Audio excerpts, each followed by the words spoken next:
नमस्कार, मैं दीपक और आप देख रहे हैं डीएसके टॉक्स। अभी हमने पिछले वीक देखा था, फ्राइडे की नमाज होती है, फिर कानपुर में पत्थरबाजी शुरू हो जाती है, फिर बाबा का बुलडोजर आता है और फिर जो रुदाली गैंग है उनका राजू रोना शुरू हो जाता है कि हाय हाय ये क्या कर दिया है, ये क्या कर दिया। उसी घटना का रिपीट टेलीकास्ट हमें इस वीक फिर से दिखाई दिया। फ्राइडे की नमाज हुई। भाई मेरे को एक बात समझ में नहीं आती है, जब हम मंदिर जाते हैं तो हमें प्रसाद में लड्डू मिलते हैं। अब यहाँ पर इस्लाम में कैसी नमाज होती है जहाँ पर नमाज अदा करने के बाद आपको पत्थर पकड़ा दिए जाते हैं और लोग सड़कों पर पत्थरबाजी करते हैं। फिर पुलिस जब एक्शन लेती है तो लोग राजू रोना शुरू कर देते हैं।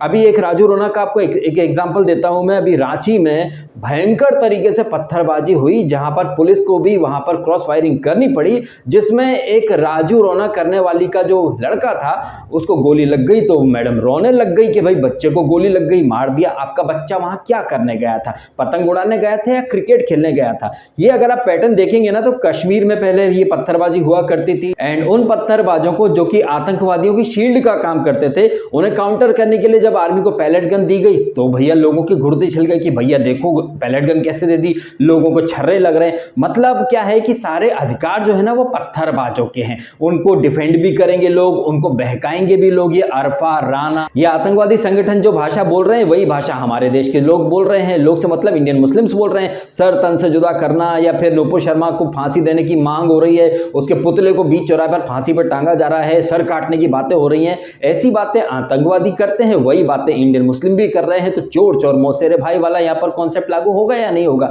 और ऐसे लोगों को, ऐसे चोरों को, ऐसे क्रिमिनल्स को, भाई साहब ऐसा है कि किसी को जान की धमकी देना तो क्रिमिनल का काम होता है, ऐसे लोगों को तो अपराधी माना जाता है। लेकिन हमारे देश में देख लीजिए, आपने इस्लाम पर कुछ बोल दिया तो आपका सिर कलम कर दिया जाएगा। और इस हरकत को लोग जस्टिफाई भी करते हैं। मैं पहले भी कह चुका हूं, कमलेश तिवारी हो या हर्षा हो या कृष्णा हो, एक के बाद एक लोगों को मार दिया गया और हर चीज के लिए ये लोग किसी और पर ही ब्लेम कर देते हैं। अभी जैसे नुपुर शर्मा को ब्लेम किया जा रहा है, भाई साहब नुपुर शर्मा के पहले खरगोन करौली कांड हुआ, वहां पर किसको ब्लेम? अच्छा वहां तो हिंदुओं को ही ब्लेम कर दिया गया कि रामनवमी पे आपने जुलूस क्यों निकाला। कुछ दिनों में तो बोल देंगे कि घरों में घंटी क्यों बजाते हो, आरती क्यों करते हो। कुछ दिनों में बोल देंगे कि गणेश चतुर्थी पर गणपति की स्थापना क्यों करते हो। भाई साहब ये तो इस्लामिक नेशन बनाना चाहते हैं, इनका एजेंडा यही है। क्योंकि जिस तरह से तालिबानी हरकतें हो रही हैं हमारे देश के अंदर, पहले तो क्या होता है, सोशल मीडिया के थ्रू इन लोगों को भड़काया जाता है। ओवैसी जैसे लोग हुए, अरफा जैसे लोग हुए, इस्लामोफोबिया हो गया, इस्लामोफोबिक हो गए, ये हो गए, वो हो गए। पहले तो इन लोगों को भड़काया जाता है, जाओ सड़कों पर। और एक बात आप खुद सोचिए कि आप नमाज अदा करने जाते हैं,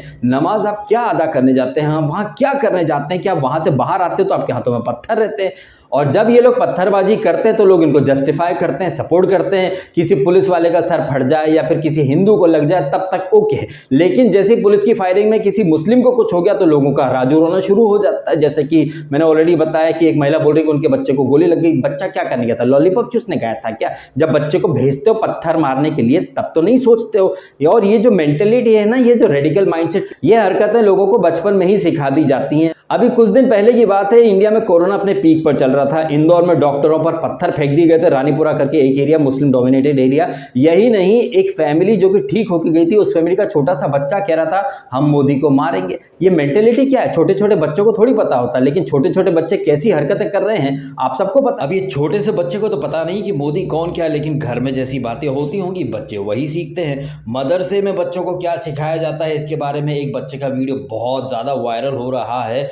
वो कह रहा है कि मदरसे में उसे सिखाया जाता है कि हिंदू गंदे होते हैं, मूर्ति पूजा हराम है, उनके खिलाफ जिहाद करनी चाहिए, काफिर वगैरह। ये वही बातें हैं जो ISIS अलकायदा वगैरह करते रहते हैं, और यही बातें ओवैसी जैसे लोग भी करते रहते हैं। तो फिर यहाँ मिली जुली सरकार या फिर चोर चोर मौसेरे भाई वाला कॉन्सेप्ट लागू होगा ना। अब कई लोग बोलेंगे कि ये वीडियो बांग्लादेश का था। भाई बांग्लादेश हो, कतर हो, या फिर ओमान हो, सऊदी अरेबिया या कश्मीर हो, या जिस तरह से अभी हम दिल्ली में देख रहे हैं, कानपुर में देख रहे हैं, मेंटेलिटी एक ही है। आपको हर चीज में सिर्फ हिंदुओं से नफरत है, और वो हिंदुओं से नफरत आप बार बार दिखाते हो। ISIS वाले अपना एक मैगजीन रिलीज करते हैं जहां पर कहते हैं कि ये डमी गॉड है, फेक गॉड है, इनकी मूर्तियों को तोड़ा जाए। मदरसे में बच्चों को सिखा दिया जाता है कि भैया ये है वो है। ओवैसी जैसे लोग जो ओपनली भगवान राम को, हिंदू धर्म को गालियां देते रहते हैं, लोगों को तब नफरत नहीं दिखती है, लेकिन मेरे वीडियो की बातें या मेरे ट्वीट्स या मेरे कमेंट लोगों को नफरत भरे दिख जाते हैं। वाह भाई वाह, गजब दोगलापन है। अगर नबी की शान में गुस्ताखी की सजा सजाए मौत है, तो ये जो ओवैसी के भाई ने जो बोला, इसकी सजा क्या होनी चाहिए?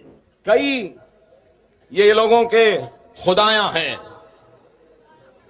वो क्या क्या जो पूजा करते हैं, कितने राम लक्ष्मण दुर्गा लक्ष्मी फुला क्या क्या है, कितने भाई, हर 8 दिन में एक नया पैदा हो जाता है। अब तो नए आ गए, गणेश थे वो थे महाराज, अब हनुमान जयंती आ गई, रामनवमी आ गई, लक्ष्मी मालूम थी, ये भाग्य लक्ष्मी आज तक नहीं सुने, ये कौन सी नहीं है भाई, और दुर्गा सुने, ये सुने, बहरहाल मैं क्या बोलूं, कैसे कैसे नामा है।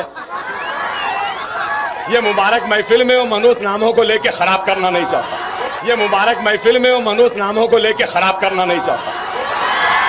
मजे की बात है कि ये ओवैसी जो हिंदू धर्म को, हिंदू आराध्य देवी देवताओं को गालियां देता रहा, उसी ओवैसी की पार्टी लोगों की सर तन से जुदा का फतवा दे देती है, और इसी पार्टी के नेता ओपनली कहते हैं कि इसको नुपुर शर्मा को बीच चौराहे पे टांग देंगे, फांसी दो, ये दो। कि नुपुर शर्मा को फांसी देना है तो औरंगाबाद के इसी चौराहे के अंदर उसे फांसी दे।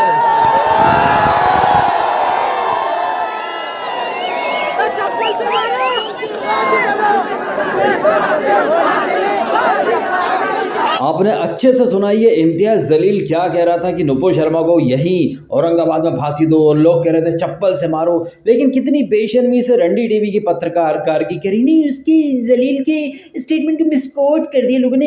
ही डिड नॉट से हैंग हर, वो तो स्ट्रिक्ट पनिशमेंट की बात कर रहे थे, और वो रोहिणी सिंह 2BH के पत्रकार, वो तो भाई नेक्स्ट लेवल का तलवार चाटोगिरी करती है।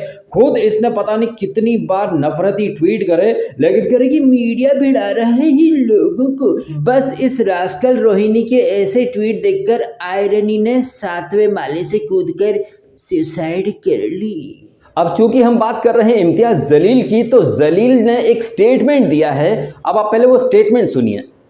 इस्लाम जो है वो अमन का मजहब है, इस्लाम जो है वो शांति का मजहब है।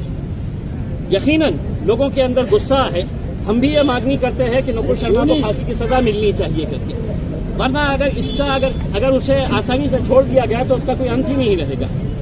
हम तो ये कह रहे हैं, किसी भी जाति, किसी भी धर्म, किसी भी धार्मिक गुरु, किसी भी हमारे नबी के खिलाफ अगर कोई बोलता है तो ऐसा कानून लाया जाए कि उसके ऊपर सख्त कार्रवाई होनी चाहिए, फौरन कार्रवाई होनी चाहिए। नहीं हो रही है, इस वजह से सिर्फ पार्टी से निकालना ये कार्रवाई है। अब ये जो स्टेटमेंट आपने सुना, ये उसी जलील का है, और कितनी शान से ये कह रहा था कि भैया सब धर्मों का सम्मान होना चाहिए। भाई ये ज्ञान ना अपने ओवैसी अब्बा को दो ना जाके, जो कि आए दिन हिंदू देवी देवताओं का मजाक उड़ाते रहते हैं। तो यहाँ पर जो पॉइंट मैं हाईलाइट कर रहा हूँ कि जैसे हर फ्राइडे को नमाज के बाद पत्थरबाजी हो रही है, फिर उसके बाद सैटरडे को बुलडोजर चल रहा है, तो भाई यही एक सॉल्यूशन मुझे नजर आ रहा है।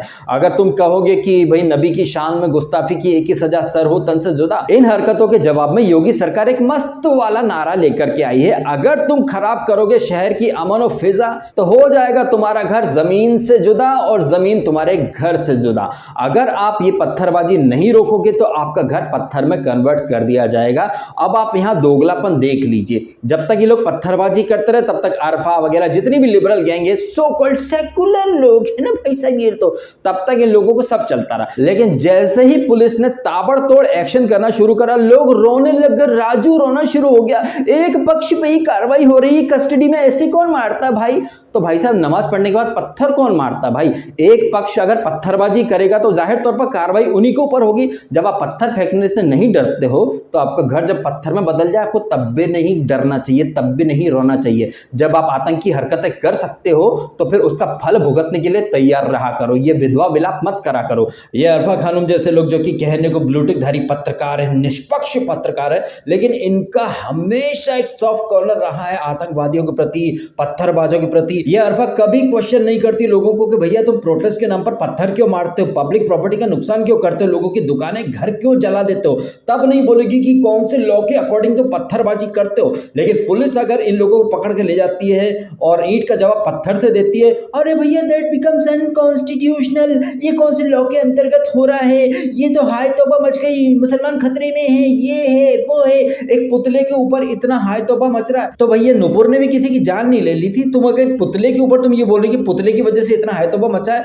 तो हम बोल रहे हैं बयान की वजह से इतना हैतोबा क्यों मचा रखा? भैया बयान था, रात गई बात गई, भुलाओ, इग्नोर करो। लेकिन नहीं, तुम्हारे मजहब के लोग अगर हिंदू धर्म का अपमान करें, जैसे ओवैसी जैसे लोग, उनके खिलाफ तो तुम कभी कोई स्टैंड नहीं लेती। तुम एक जर्नलिस्ट भी हो, मुस्लिम भी हो, अगर नुपुर ने गलत बोला है तो क्या गलत बोला है इसका फैक्ट चेक करवाओ ना। एंड तुम्हारी लॉबी का सो कॉल्ड वो फैक्ट चेकर, उससे फैक्ट चेक करवाओ ना, जिसने वो वीडियो शेयर करा, वायरल करा नुपुर का, जिसकी वजह से ये सब फसाद हुआ, उस fact checker, so called fact checker से चेक करवाओ नुपुर ने जो बोला वो फैक्चुअली करेक्ट था, गलत था, क्या गलत था, किस बात का ये हुआ वो हुआ, ये फैक्ट चेक करवाओ ना। नॉर्मली तो वो हर चीज का फैक्ट चेक करता है, लेकिन ऐसे जब खुद वीडियो शेयर कर देता है बगैर फैक्ट चेक किए, उसमें कितनी सच्चाई है, कितना झूठ है, नुपुर कहाँ गलत थी, कहाँ सही थी, इस बात का फैक्ट चेक तो किसी ने कराया नहीं। और किस लॉ के अंतर्गत योगी सरकार कार्रवाई कर रही है, ये सवाल उठाने वाली अरफा बीबी, कभी ये सवाल भी उठा लिया करो कि किस लॉ के अंतर्गत लोग आए दिन पत्थर फेंकते रहते हैं। आखिर जुम्मे की नमाज के बाद ऐसा क्या होता है मस्जिद के अंदर कि लोगों के हाथ में पत्थर आ जाते हैं? इसके बारे में सवाल उठाओ ना। नहीं, यहाँ बोलती बंद हो जाएगी तुम्हारी। पहले तो इन पत्थरबाजों को ये लोग भड़काएंगे, ये लोग से मतलब राणा, आरफा, रवीश, ये पूरा लिबरल मीडिया पहले तो इन लोगों को भड़काता है, चाहे शाहीन बाग के नाम से, चाहे किसान आंदोलन के नाम से, अभी देख लीजिए नुपुर शर्मा के नाम से। अरे 15 दिन पहले तक तो नुपुर शर्मा का कोई कंट्रोवर्सी में नाम वगैरह कुछ नहीं था, और ये देख लीजिए बहाना कैसे ये लोग बना लेते हैं। आजकल कह रहे कि भैया मीडिया में डिबेट होती है इसलिए हिंदू मुस्लिम हो रहा है। 1947 में कौन सा मीडिया हाउस था जहां पर जिन्ना और नेहरू डिबेट करते थे कि चलो बंटवारा कर दो देश के नाम पे? या 1990 में कौन सी विवेक अग्निहोत्री की पिक्चर आई थी जब बिट्टा कराटे ने कश्मीरी पंडितों को मार दिया था?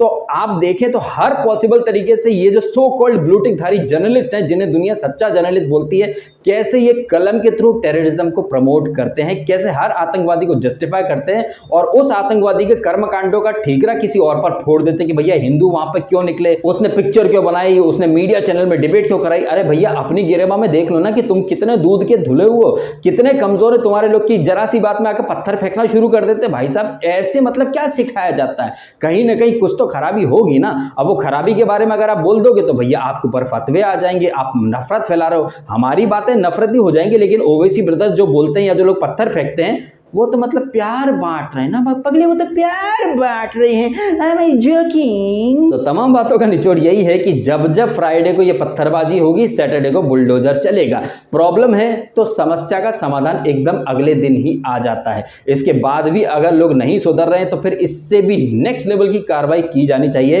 एक बात तो मैं अच्छे से समझ चुका हूं कि मोदी जी तो खैर कुछ नहीं करेंगे, अमित शाह कुछ नहीं करेंगे। ये जो पत्थरबाज या इनका जो जिहादी गैंग है, इसका एक ही सोल्यूशन है, बाबा का बुलडोजर। तो प्रॉब्लम है तो उसका सॉल्यूशन भी नेक्स्ट ही आ जाता है। तो हर फ्राइडे पत्थरबाजी हो, हर सैटरडे बुलडोजर चल जाए, घर को पत्थर में कन्वर्ट कर दो। इससे होगा क्या? इससे होगा ये कि पत्थरबाज जिनको कि हर फ्राइडे को फास्ट बॉलिंग डालने का मतलब ये मारा बाउंसर, ये लड़ा धूम, तो तुमको पत्थर की कमी महसूस नहीं होने देंगे। ये कहीं ना कहीं एक तसल्ली दे दी है योगी सरकार ने कि बेटे तुम्हें पत्थर फेंकने हैं ना, तुम्हें पत्थर की कमी महसूस नहीं होगी, तुम्हारे घर को ही पत्थर बना दिया जाएगा। बीनो पत्थर फेंको, पत्थर घर में ही पत्थर पत्थर फेंकते रहो, मजा आएगा तुमको। तो यहाँ पर लोगों को समझ में आ जानी चाहिए एक बात कि कैसे लोगों की कम एजुकेशन, अब यहाँ कम एजुकेशन को हम कैसे बोल सकते हैं? जब आईआईटी किए हुए, एमबीए किए हुए लोग आईएएस ज्वाइन कर लेते हैं तो एजुकेशन तो कहीं से कहीं तक पिक्चर में आती ही नहीं है। अभी गोरखपुर में वो आईआईटी किया हुआ इंसान अटैक करने चला गया था, तो फिर एजुकेशन की बात करना तो बेमानी कि ये बोल दिया जाए कि वो कम पढ़े लिखे हैं तो वो इजीली ब्रेन वॉश हो गए। यहाँ तो पढ़े लिखे लोग ही ब्रेन वॉश होकर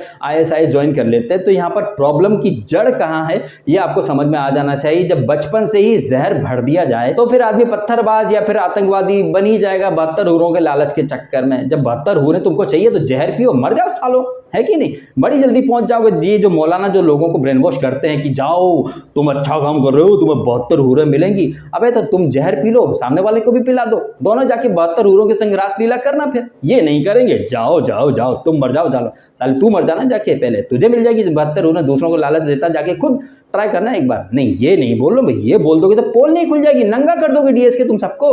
समझा करो, चुप रहो भाई, इतना भी सच नहीं बोलना चाहिए। चलो हम वीडियो खत्म करते हैं, ठीक है? थैंक यू सो मच, आपने बातें सुनी, थैंक यू सो मच।